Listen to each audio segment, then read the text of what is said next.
Bueno, de mi lado un saludo, Jaime. Para mí es un gran gusto que nos volvamos a encontrar tú y yo aquí en el terminal terrestre de Guayaquil. Quizás para facilitar el diálogo, si te parece, estamos a una buena distancia, nos sacamos la mascarilla mientras conversamos para que se oiga más claro nuestro diálogo. Así es, Guillermo. Yo creo que no violentamos ninguna norma a esta distancia y en estas circunstancias. Creo que puedo decirlo sin temor a equivocarme, que el Ecuador ve muy bien que el Partido Social Cristiano, tú, creo y yo, hayamos llegado a una alianza natural, porque hay una coincidencia de pensamiento sobre algunos temas del Ecuador, que vale la pena compartirlos en esta conversación. Yo diría que más que natural y necesaria, es indispensable. Y partir de lo conceptual. Yo he oído con preocupación a muchos comentaristas decir que hay una gran decepción de la gente respecto a los políticos. Y yo creo que el pueblo se queda corto en esa decepción, porque hay políticos que se merecen mucho más que una simple decepción, porque nos han conducido a donde estamos viviendo. En cambio, me ha preocupado oírlos decir que también hay una apatía.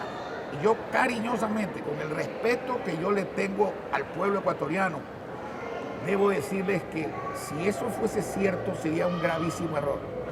Porque si alguien es o va a ser el responsable de que esto cambie para bien de ustedes, o empeore todavía más, porque el error político, la equivocación política, el ataque al pueblo, la pobreza, no tienen fondo. Siempre se puede estar peor. Y si no, miremos Venezuela, cada día peor, hasta tener parte de su población aquí en las esquinas muriéndose de hambre, porque allá de verdad se morían de hambre. Salarios de $16, buscar comida en la basura, no tener libertad. Entonces, lo que va a pasar aquí no va a depender ni de ti ni de mí, va a depender de ustedes, porque ustedes van a tener que escoger, y ojalá escojan bien. La democracia es así, el pueblo se equivoca también, pero paga las consecuencias. Van a tener que escoger entre la prosperidad o la profundización de la pobreza, no, de la miseria. De acuerdo, Jaime. Yo creo que es un mensaje muy claro, necesario y directo. Pero también es bueno que conversemos sobre los cambios que debe de tener el Ecuador para lograr un país que le dé respuesta a la gente. Tú lo has visto porque juntos hemos recorrido en algunas caravanas que el pedido de la gente no es solo empleo ahora. La actitud gestual es: tengo hambre, haz algo por mí porque estoy con hambre, no he comido y mi hijo no ha comido tampoco. Y eso lo hemos visto en la costa especialmente, más que en la sierra. Y ahí es donde un Estado, independientemente, digamos, un gobierno, independientemente del monto del presupuesto, tiene que definir prioridades con sensibilidad. Y una prioridad de un futuro y eventual gobierno nuestro será dar de comer a los ecuatorianos. A mí me alegra mucho oírte decir eso, porque yo siempre he pensado que un gobierno tiene que darle al pueblo un alto grado de protección social.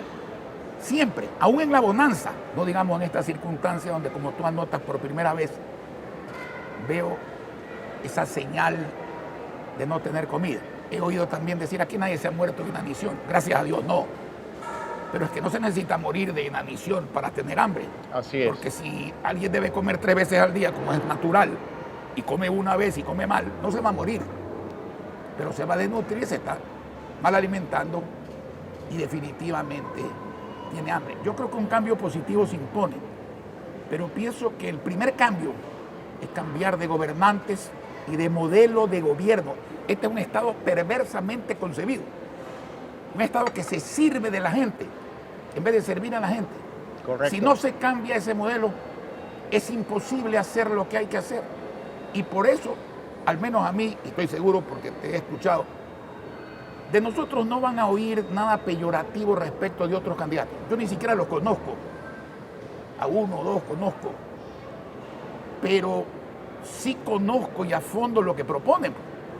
Porque me he preocupado de conocer lo que proponen. Y a mí, francamente, me parece un irrespeto a la inteligencia de los ciudadanos, de ustedes, proponerle a un país en la ruina financiera, en la ruina económica y en casi la ruina social, que la forma de salir es no exportar petróleo y exportar barriles de agua. No sé con franqueza qué precio tenga internacionalmente un barril de agua, si el barril vale más que el contenido, si el transporte vale mucho más que el barril y el contenido, y quién es el que va a comprar. Otro dice por allí que en vez de extraer oro de la tierra, obviamente respetando con la gran tecnología que hay hoy día a la naturaleza, hay que sacarlo de los celulares. Entonces, primero, nos vamos a quedar sin comunicación. Segundo, ¿cuánto vale sacar el oro de los celulares?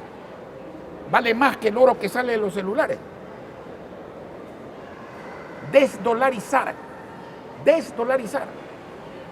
Si alguien no se acuerda del año 99, puede preguntarle al padre, al abuelo. Los precios subían por ascensor, los salarios por escalera. No había crédito para nadie, ni para los ricos, ni para los pobres, ni para la clase media.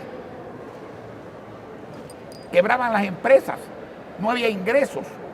La dolarización hizo todo eso posible, al punto de que este país no ha mejorado por producción y productividad, ha mejorado por incorporar al consumo a los pobres. Correcto. Que antes no podían consumir y no podían pagar. Y por allí, ese mismo señor habla del dinero electrónico con una frase terrible, ¿no? Porque dice, la plata se crea sola, de la nada. Entonces yo me pregunto, y les pregunto a ustedes, ¿ustedes han comido alguna vez comida electrónica? ¿Han tenido sexo electrónico? ¿Se han curado con medicina electrónica? No hay plata electrónica. Hay procedimientos electrónicos para descargar dólares reales con una tarjeta. Pero inventar la plata, si la plata se inventara, todas estas cosas nos las hubiésemos ahorrado porque nadie sería pobre, todo el mundo habría inventado la plata, no habría países, ni empresas, ni ciudadanos pobres. Entonces, yo creo que por ahí está el primer contraste. Eso es lo que no debe ser y podemos hablar de lo que debe ser, pero hay que tener claro, eso es o ignorar lo que uno no debería ignorar, o engañar a la gente. Y los ecuatorianos, creo que ya es hora de que desterremos el que nos engañen y gobernantes que no sepan. Como dice la señora Merkel, que no me venga a decir el que aspira que se ha topado con problemas. Si no sabía que habían problemas, ¿cómo se atreve a ser candidato? Y si sabía que había problemas y no sabe solucionarlos, o lo que es peor, propone empeorar, que el remedio sea peor que la enfermedad, tampoco deben ser candidatos. Transitando por el camino de la esperanza, yo creo que tú y yo compartimos, y le quiero decir a los ecuatorianos que el Ecuador sí tiene salida. La economía es como un avión de dos motores. El uno simboliza la economía del Estado y el otro la economía privada. Así es. La economía privada tiene algunos problemas derivados del peso de la mala economía estatal. Pero este motor que simboliza la economía estatal tiene problemas de liquidez porque no le paga a tiempo los sueldos a los empleados públicos, no le paga lo que le corresponde recibir a los municipios y consejos provinciales, no paga la seguridad social, civil, militar o policial, y se atrasa con los proveedores. Es decir, evidentemente es un gobierno, un Estado ilíquido, sobreendeudado, con un nivel de deuda que ya llega al 63% del Producto Interno Bruto. Pero es un Estado solvente, muy mal administrado por gente que no tiene capacidad y tampoco experiencia. En recursos petroleros, en términos de valoración de un negocio, los recursos petroleros no valen menos de 150 mil millones de dólares. La capacidad exportadora de minerales, respetando el medio ambiente en su explotación, no valen menos de 150 mil millones adicionales. Energía eléctrica. El Ecuador produce el doble de lo que consumimos y ahí hay una gran oportunidad de la transformación desde vehículos, equipos de bombeo en camaroneras, etcétera, para utilizar energía limpia y más barata en lugar de energía no renovable y cara como es el petróleo. Y luego tienes otras actividades. El Estado es dueño de empresas, de bancos, de refinerías, la mayoría pésimamente mal administrada. Por lo tanto, este motor es solvente, pero hay que administrarlo bien para hacer efectiva esa solvencia y este cablecito por el cual la economía del Estado succiona recursos del sector privado y lo hace perder competitividad global, hay que ir poco a poco cortándola para darle un mayor impulso al sector privado, que es el que genera empleo. No es el gobierno promueve, facilita la creación de empleo con buenas políticas públicas. El problema, siguiendo tu ejemplo, es el piloto, porque el piloto no solo se ha contentado con dañar un motor, sino que está dañando el otro. Correcto. Y el avión se va a caer. Eso se llama ir a la miseria. Correcto. ¿Y qué es lo que ocurre? Este país es un país inmensamente rico en climas, en biodiversidad, en la variación de producción interna y de exportación, en el talento, en la gente. El problema no es el país, tampoco son los ciudadanos, salvo que los ciudadanos, y vuelvo a decir con cariño, piensen que no están frente al momento histórico más importante de su vida, escoger entre la prosperidad y la miseria, sobre asuntos ya probados. El problema es el gobernante, el problema son los que gobiernan. Israel es un país del porte de la provincia del Guayas, sin agua,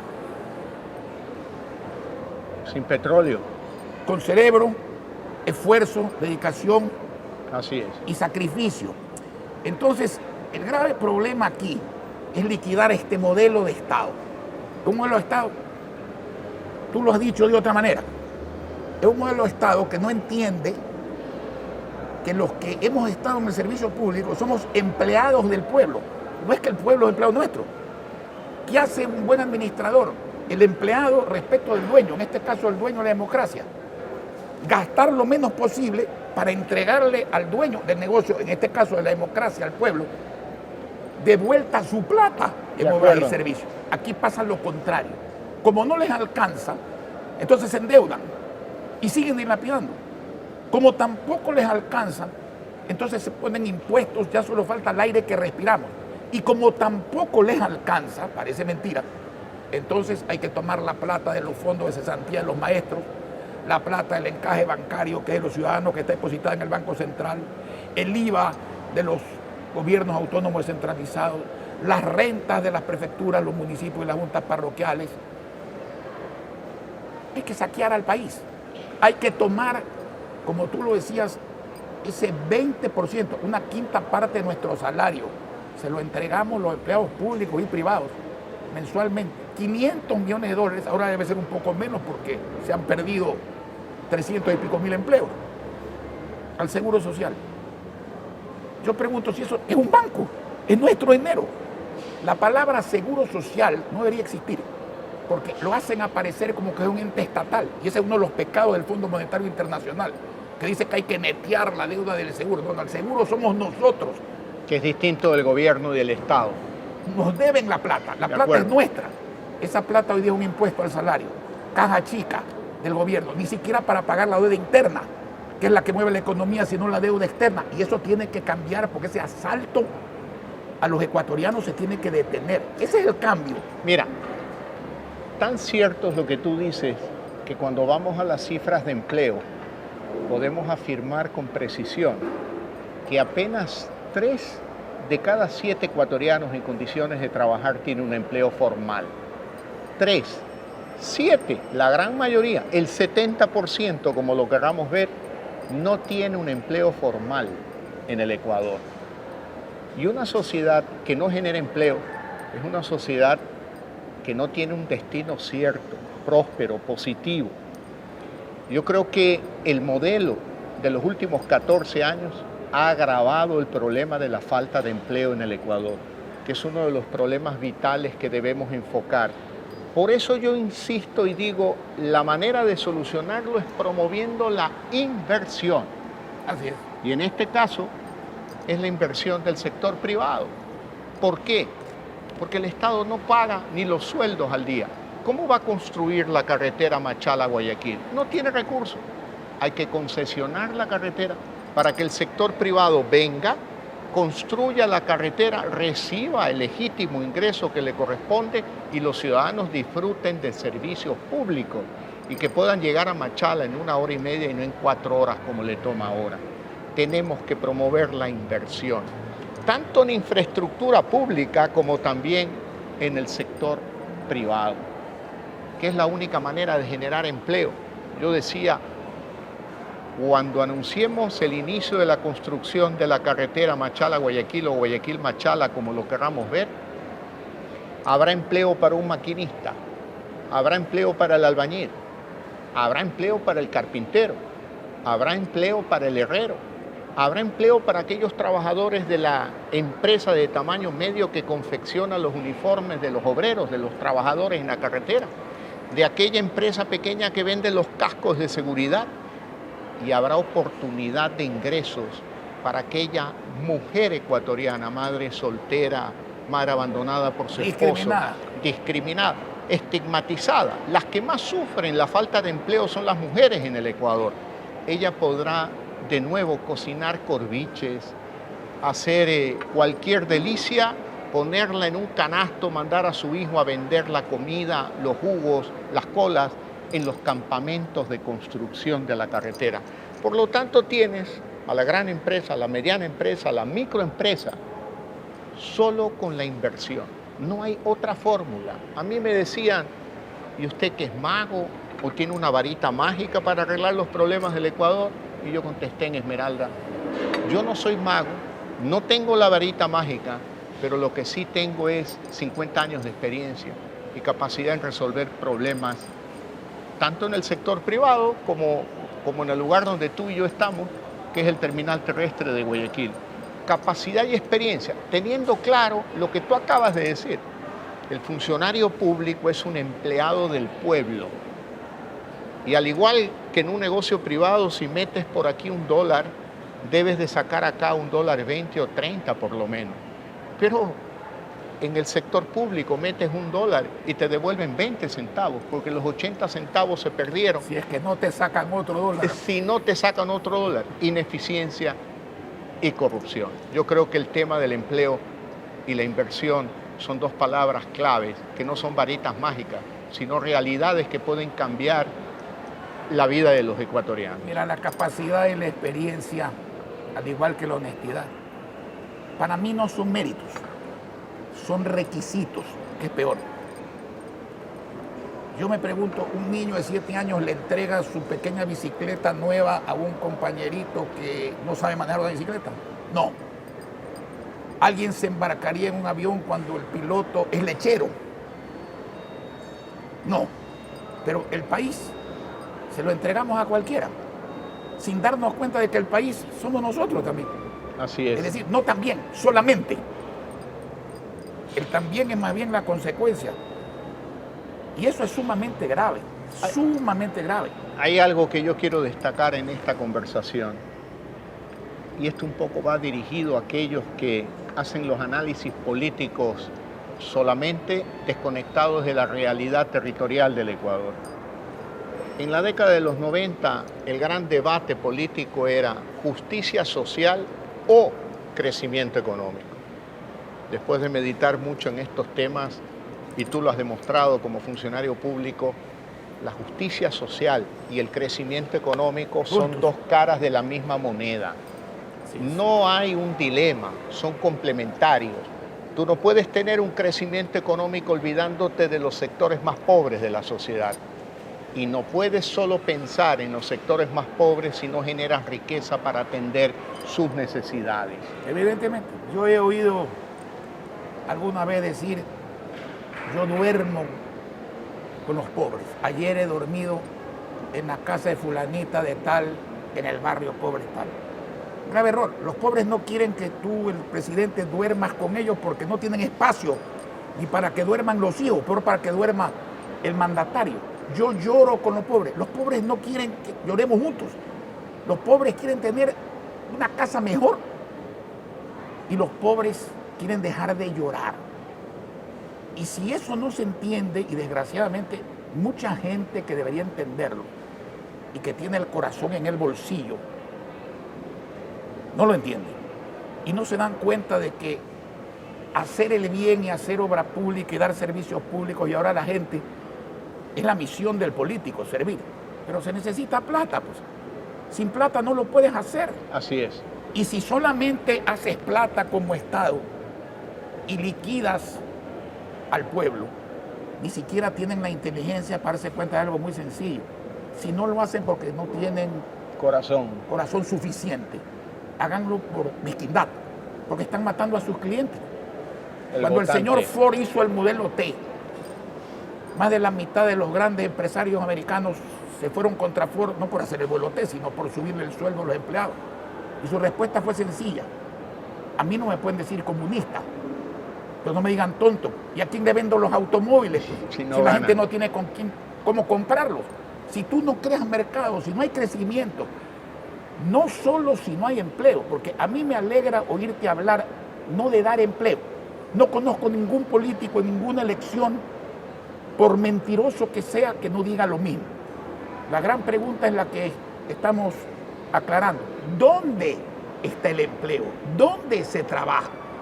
En el Estado ya no se puede trabajar, si uno de los grandes problemas es el piponazgo en el Estado. Jamás me refiero al servidor público de servicio civil y carrera administrativa, al trabajador viejo, que son la inmensa mayoría. Me refiero a esos que llegan como rémoras a pegarse en cada gobierno y se quedan, que tienen contratos, pero solo se puede trabajar si los negocios actuales se vuelven más grandes. Así es. Si los negocios que no existen empiezan a existir por la inversión, si el Estado genera inversión, y por último, si la tecnología y la innovación no se desarrollan en los jóvenes, llevando, si no viene el trabajo a ellos, haciendo que ellos lleven con su creatividad su trabajo, no solo fuera de su ciudad, sino de su país. Si eso no se entiende, aquí no vamos a llegar a ninguna parte. Es muy fácil de entender y de practicar. No estoy diciendo que se resuelva en 5 minutos, pero el camino se toma en 1 minuto. Recorrer el camino puede tomar mucho tiempo. Correcto. Es otra cosa muy distinta.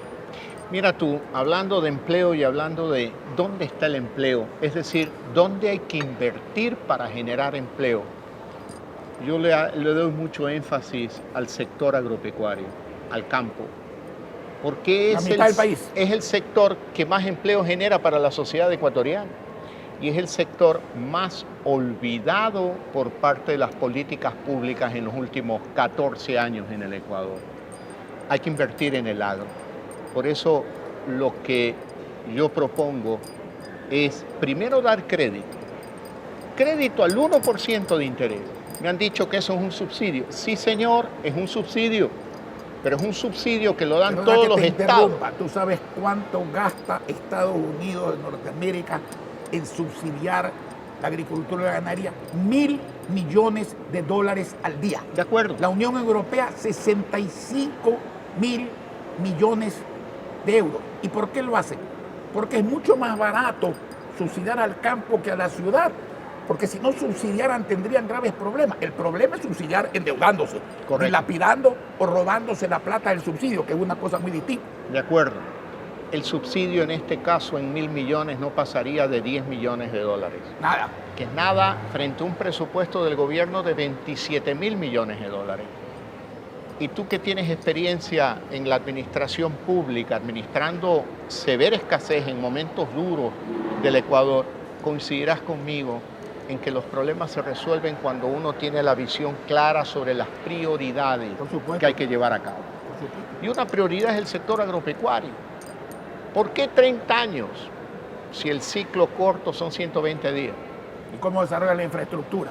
1, 2, para que aquel pequeño agricultor y pequeño ganadero que se enqueja en todos los campos del Ecuador, del intermediario, pueda tener él su soberanía, el control de su cosecha, para que lo venda cuando él crea conveniente vender y no cuando el chulquero lo presiona para cobrar deudas al 120% anual. Esa es la realidad en el territorio ecuatoriano y eso es lo que yo tengo la intención de cambiar. Con un Banco Nacional de Fomento que funcione. Que banca de desarrollo. Banca de desarrollo. Que tú sin la cual no ha subsistido ni se ha desarrollado ningún país en el mundo. Mira, y aquí la han liquidado. Liquidado. Mira el sector camaronero que tantas divisas produce el Ecuador. Comenzó con crédito de la banca de desarrollo. Era la única manera. La Cemento Nacional, las grandes empresas del país, los fondos financieros para arroz. No todo el pasado es malo. Es malo. No. Hay que volver a mirar al agro. Yo, Guillermo, soy ganadero por necio, por tradición, porque desde mis abuelos hemos sido ganaderos. Fui agricultor muchos años. Conozco muy bien el problema. Como lo conoces tú, porque cuando uno está en las actividades, conoce todo. No solamente el problema del crédito. Un productor ecuatoriano de arroz lo obligan a comprar una semilla degenerada y le prohíben importar semilla de alto rendimiento. Absurdo. Un ganadero al que deberían darle gratis, como al agricultor, la semilla, al pequeño agricultor me estoy refiriendo, darle gratis la semilla de alto rendimiento. Al ganadero deberían darle gratis la pajuela para inseminar sus vacas. Porque ¿qué ocurre? Un ganadero pobre tiene un toro viejo, con poco poder reproductivo, que acaba cruzándose con la hija y con la madre, o con la nieta. Entonces, ¿qué ganado puede salir? ¿Qué cantidad de carne o de leche puede salir de eso cuando una pajuela que vale $40 de un toro del King Ranch de los Estados Unidos que puede valer $1 millón se debería entregar? Si tú entregas 1 millón de pajuelas para inseminar 1 millón de vacas al año, estás hablando que van a perdonar la procacidad de 40 pinches millones de dólares. Medio avión presidencial, digamos. Pero fíjate algo, lo importante de lo que tú señalas. El pescador le pasa lo mismo, quiere un buque laboratorio para poder determinar las manchas de pesca, como hace el pescador de otra capacidad económica, y sobre todo quiere que sus familiares sepan que está vivo porque no ha sido victimado por los piratas o tragado por el mar. ¿Cuánto vale todo eso? Poco frente a un presupuesto de más de 35.000 millones de presupuesto del Estado y 27.000 del gobierno. Son cifras inmensas. Yo diría de presupuesto del pueblo. Porque del pueblo. Esa es la parte correcto, que estos señores no entienden. Entonces creen que la plata es de ellos, ¿no? La plata es de la gente. Y cuando entremos en teleprosperidad y en todo lo que podemos conversar, si tú sumas todo esto, vamos a llegar a hablar de 500, 600 millones de dólares. ¿Qué son 500 y 600 millones de dólares en un presupuesto de 25, de 30 mil, de 35 mil millones? Lo que no son nada, esa es la prioridad. Correcto, esa es la prioridad. Esa es la prioridad. Correcto, en lo que hace falta es visión para definir la prioridad. Te voy a plantear otro sector. Esto hace falta. Corazón, sensibilidad. Cerebro y con corazón. El perdón de las damas, cojones. Porque aquí hay que luchar contra mucha gente que tiene muchos intereses.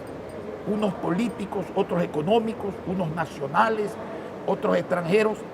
Y un presidente debe tener un solo interés: servir a todos sin privilegiar a nadie, salvo a los niños y a los ancianos pobres. De acuerdo.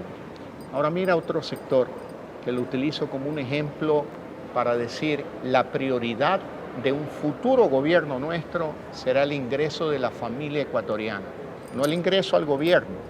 Y eso solo es posible promoviendo empleo y facilitando el emprendimiento. Turismo, Jaime. Equidad. Tú lo has dicho, el Ecuador es un país bellísimo. Tú lo has recorrido, yo lo recorro también. La Amazonía, la costa, la sierra, Galápagos. Esto es una maravilla de país. Dios nos bendijo con esta naturaleza que tenemos, pero hay que saber trabajarla. Solo un ejemplo, y te invito que me acompañes en un viaje imaginario de Santa Elena por la ruta del Spondylus hasta llegar a Manta. Por supuesto. Mira tú que ves a la derecha del vehículo donde vamos tú y yo. tierra, tierra inhóspita, donde no hay absolutamente nada. Y a la izquierda, unas playas maravillosas con un mar Pacífico extraordinario, con una ley de zona franca de turismo. 30 años no vas a pagar impuestos si construyes un hotel, una hostería, un restaurante, un centro de diversión, que lo quieren los que están del otro lado del Pacífico, Además, que no tienen tierra. Recaudan si no hay el hotel? Nada. Y si no hay nada. Nada. ¿Y cuánto van a recaudar poniéndole impuestos a la actividad que la pandemia ha destrozado? Nada. Nada. Pero eso hay que hacerle entender a una serie de burócratas, por no decir de burrócratas, que realmente un político chileno decía que mucha gente de la clase política y de la alta clase económica se caracteriza por leer los diarios al revés. Entienden el mundo al revés. Hay que leer a Galeano, que es comunista, fue comunista, pero un comunista inteligente. El socialismo no es una mala palabra. Costa, en Portugal es socialista, pero un socialista inteligente. Pues. Claro. Evo Morales es socialista, pero tú no puedes comparar la macroeconomía de Bolivia con la de Ecuador, con la de Ecuador o peor con la de Venezuela, con la de Argentina, con la de Nicaragua. Entonces, la política, los partidos, las ideologías, es el éxito, es el servicio lo que cuenta, es mejorarle la calidad de vida a la gente cada día, especialmente al campesino, al pobre y a los jóvenes. En esa línea, con toda la experiencia que tú tienes, coincidirás conmigo, hay que fortalecer a los gobiernos autónomos descentralizados. Definitivamente. Porque el gobierno central, tal cual como está concebido, no vive con el ciudadano. Vive en un gran penthouse de 100 pisos y el ciudadano está en la calle. No le pueden tocar la puerta. No, para reclamar. En cambio, los alcaldes sí recorren las calles, están con los vecinos, saben lo que pasa en el día a día. Mira tú, no hablo de las grandes ciudades, ciudades pequeñas, un gran número de ciudades del Ecuador. No hay agua potable, no hay alcantarillado, no hay servicios básicos. Por lo tanto, tú dices, bueno, el gobierno va a poner la tubería de agua. Hay municipios en Esmeralda, Guillermo, que no tienen el ingreso suficiente para pagar los sueldos, es decir, el gasto improductivo. ¿Pero eso a qué se debe? Yo quiero ser claro. La eficacia y la honestidad tampoco llega a los 221 municipios del país, ¿no? Porque yo no creo en palitos preñados, digamos. Entonces, ahí también hay que cortar ese jabón, porque ineptos y pillos hay también en el sector de los gobiernos autónomos descentralizados. Pero supongamos que eso se arregla. ¿Cómo va a haber plata para obras y servicios? ¿Qué está haciendo el gobierno hoy día? Le recorta ilegalmente el presupuesto. Ya ese es el último manotón, el último zarpazo a los gobiernos autónomos centralizados. Antes de eso, empezó por no devolverles el IVA, que es plata de los municipios, de los prefectos, de las 700 y pico de juntas parroquiales del Ecuador. Y antes de eso, empezó por no entregarles las rentas que por constitución y por ley les pertenecen. Y dicen, no tenemos plata.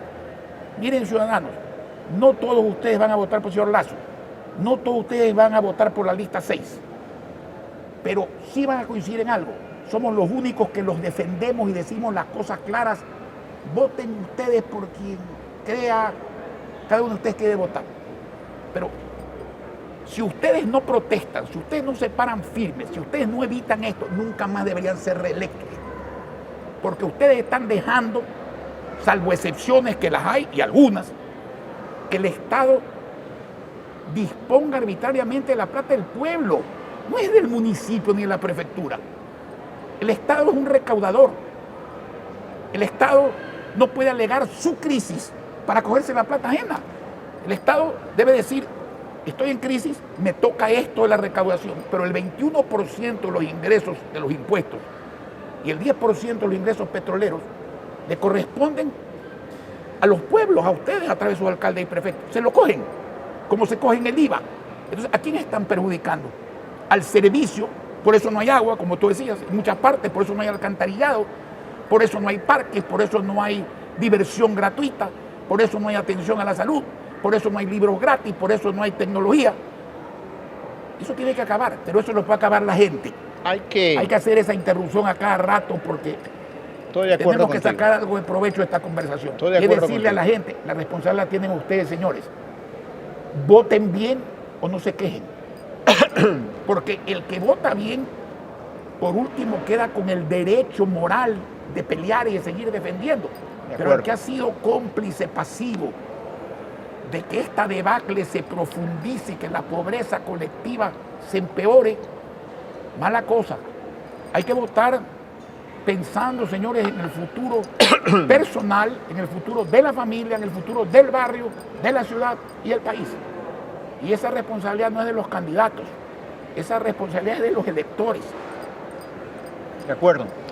Guardando las proporciones, obviamente que hay que respetar las proporciones, pero extrapolando la experiencia de este terminal terrestre de Guayaquil, que tú me concediste el honor de hacerme cargo en una situación deplorable, donde me decían que estaba loco porque no había ingresos, porque esto era imposible de rescatar.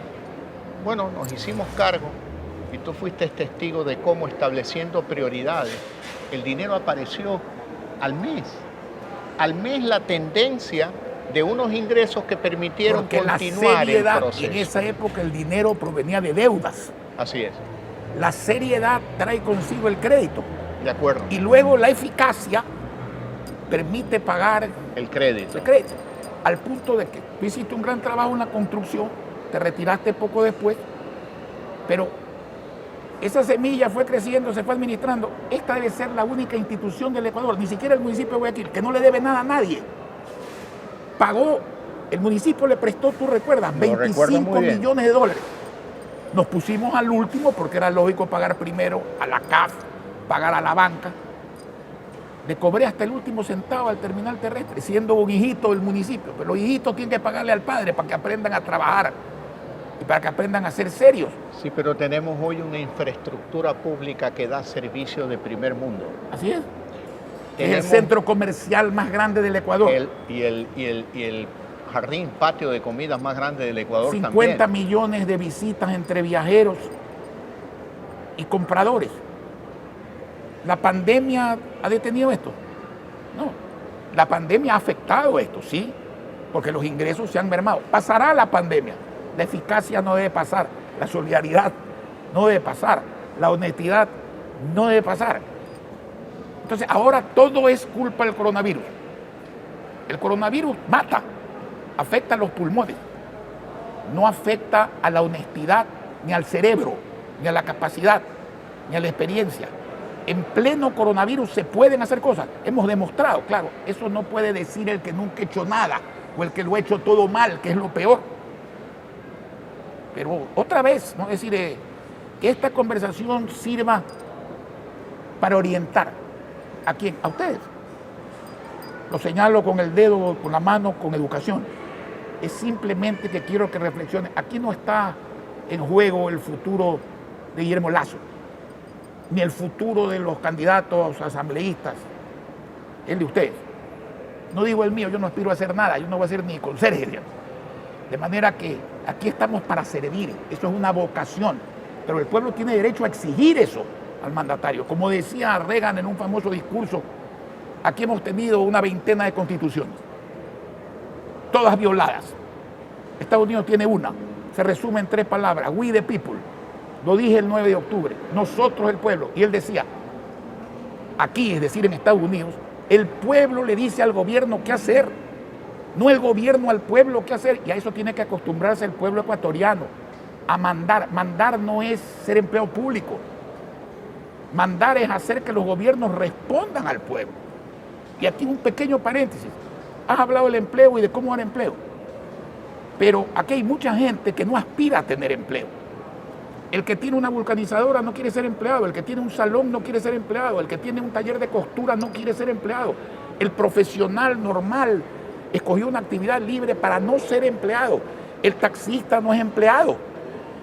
El dueño del transporte pesado, empresario mediano, pequeño. Esa gente quiere ingresos y para tener ingresos el país tiene que tener crecimiento. Tiene Correcto. que haber gente con capacidad para demandar, para pagar. Hoy día no se vende, no se cobra, no se paga. Los acreedores presionan.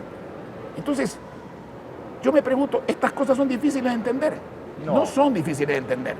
¿Son difíciles de hacer? No, no son difíciles de hacer. Cuando tú coges algo en la ruina, toma tiempo, poco en algún caso, Mucho algo en otro. en otro y mucho en otro. Pero el camino es el mismo. Si estamos en bonanza, la bonanza hay que convertirla en una bonanza mucho mayor. Y si estamos mal, hay que convertir eso en algo próspero. Yo no sé.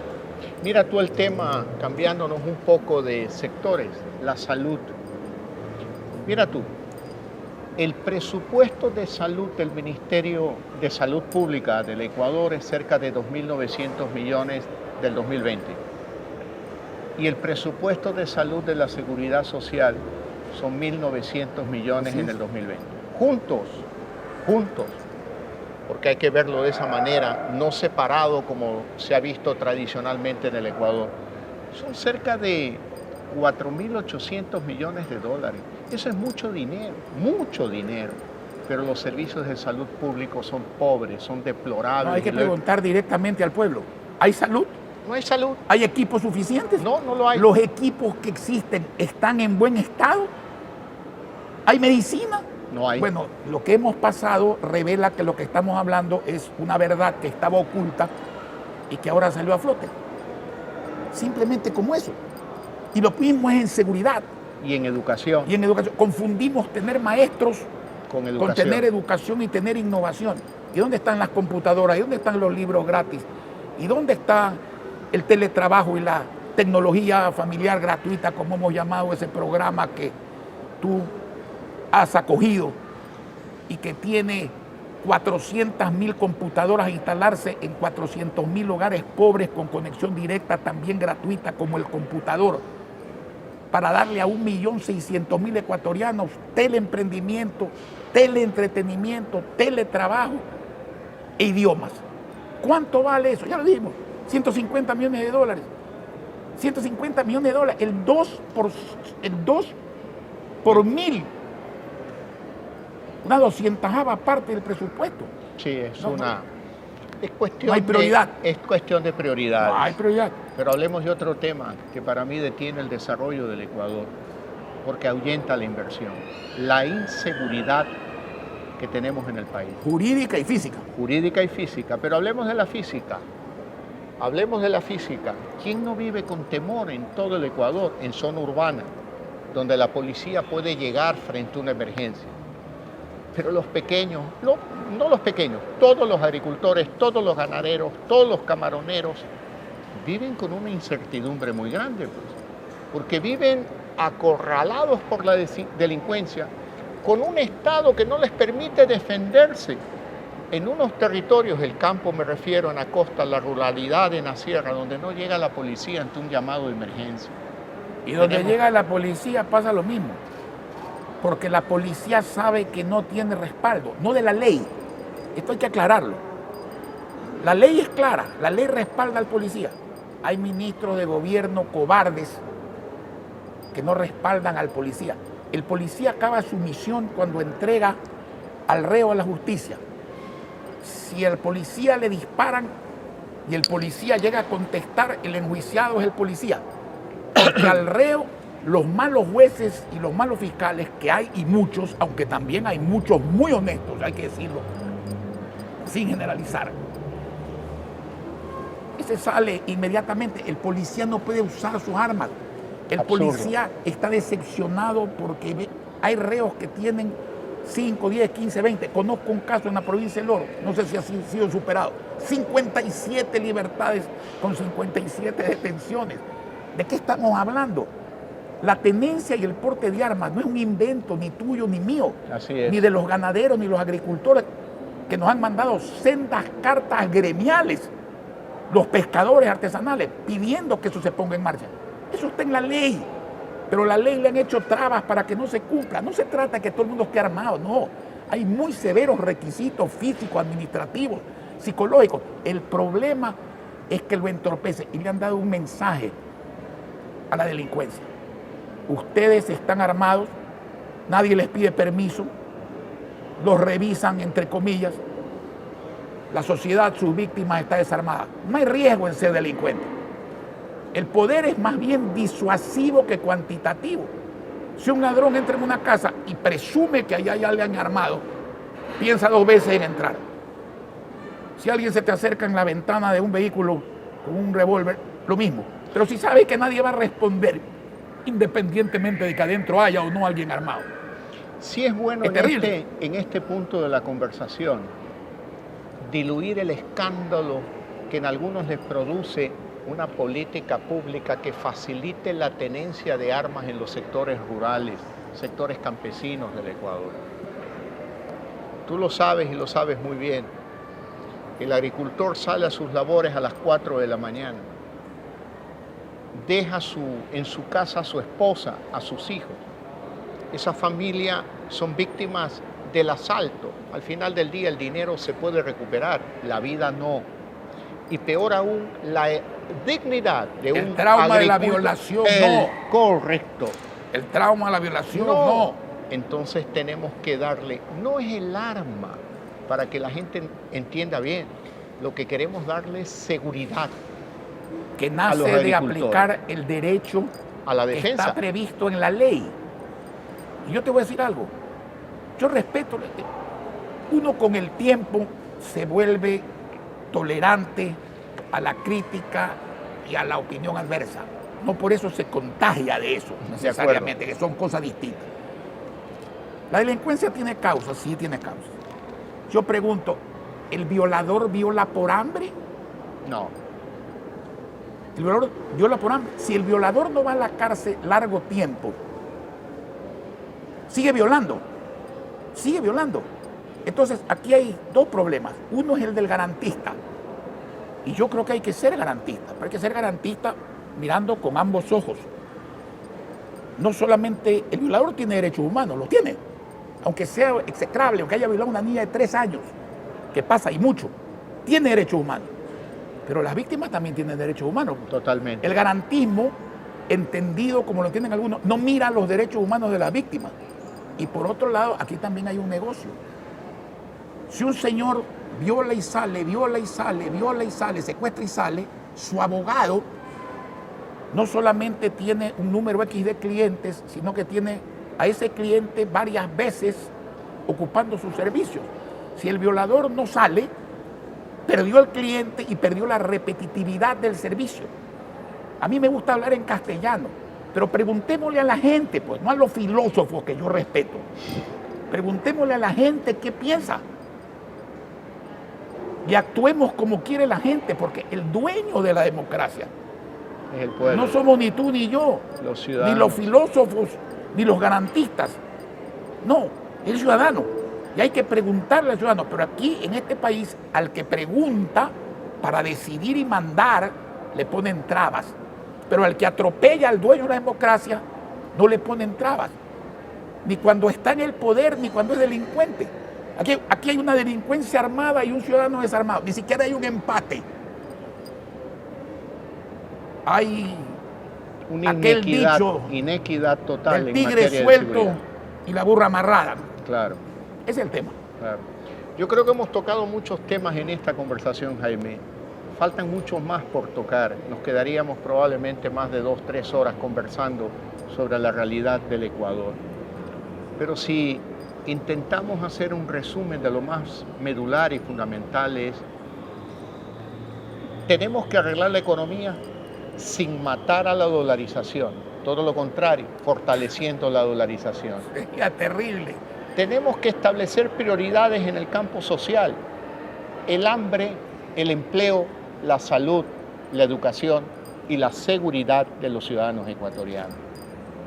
Pero para lograr los cambios que se requieren y para el fortalecimiento institucional del Ecuador, que también se requiere, tenemos, como tú lo has dicho, que escoger buenos gobernantes.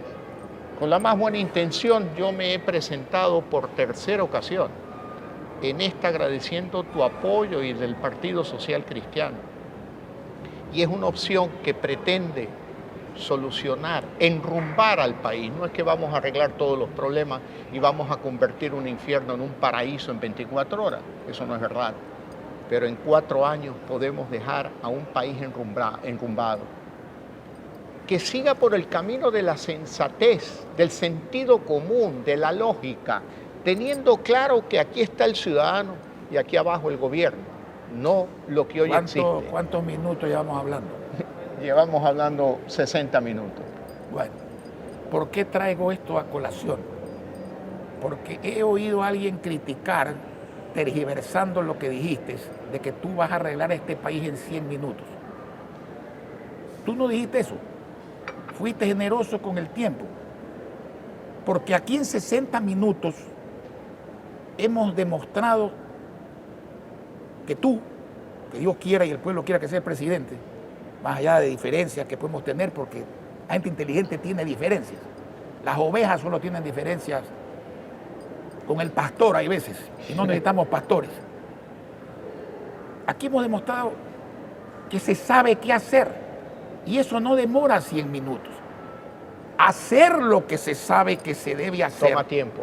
Toma tiempo. Unas cosas muy poco tiempo, otras algún tiempo y otras mucho tiempo.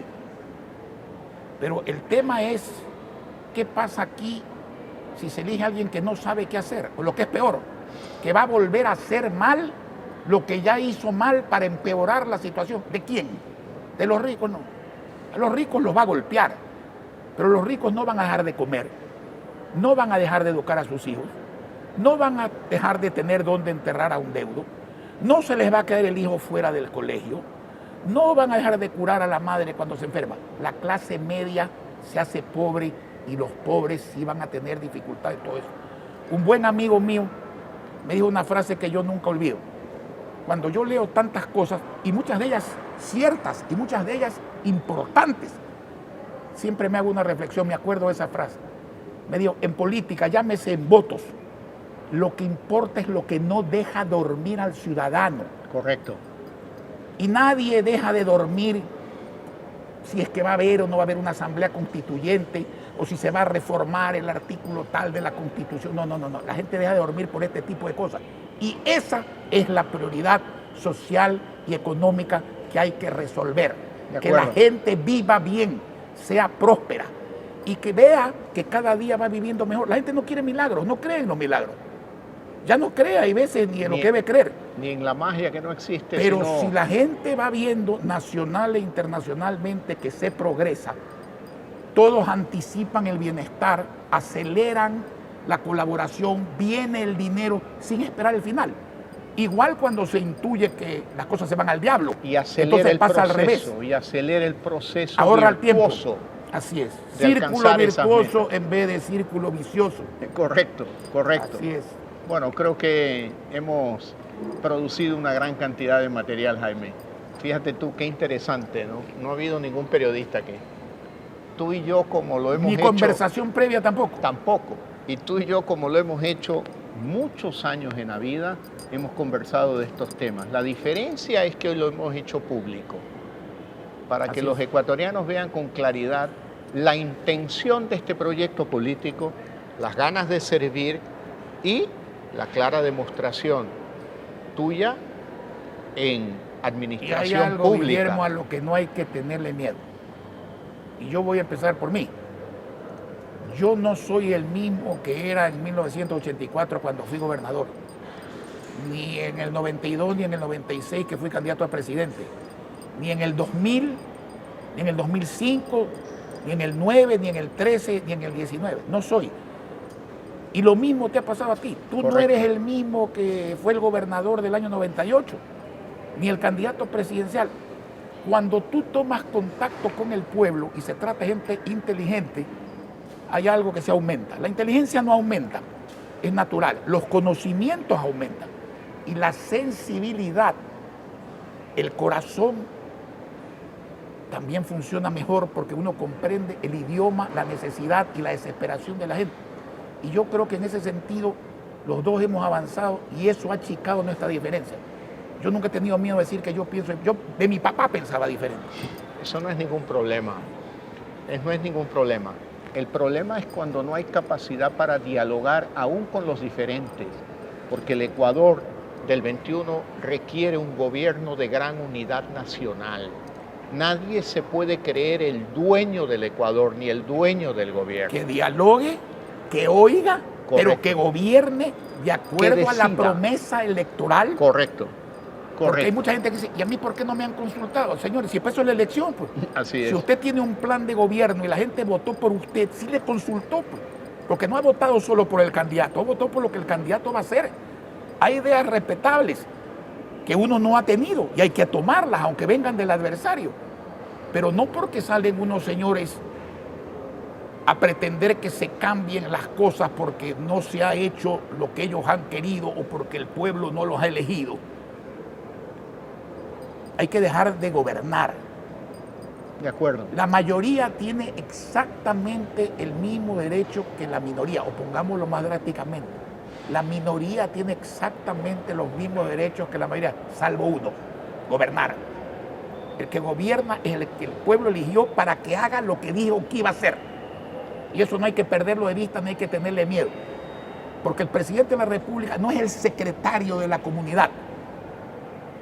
No es el secretario de la opinión publicada, no es el secretario de la opinión pública, es el líder que se eligió para mejorar un país y para demostrar que tenía razón, lo cual se demuestra con el trabajo y con el tiempo. Estoy de Aunque acuerdo. a uno lo critiquen, hay que ser tolerante y respetuoso con la crítica. Eso es muy importante tenerlo en cuenta. Estamos de acuerdo, Jaime, te agradezco mucho por este tiempo. Yo creo No que me ha sido... agradezca, no hay necesidad de eso.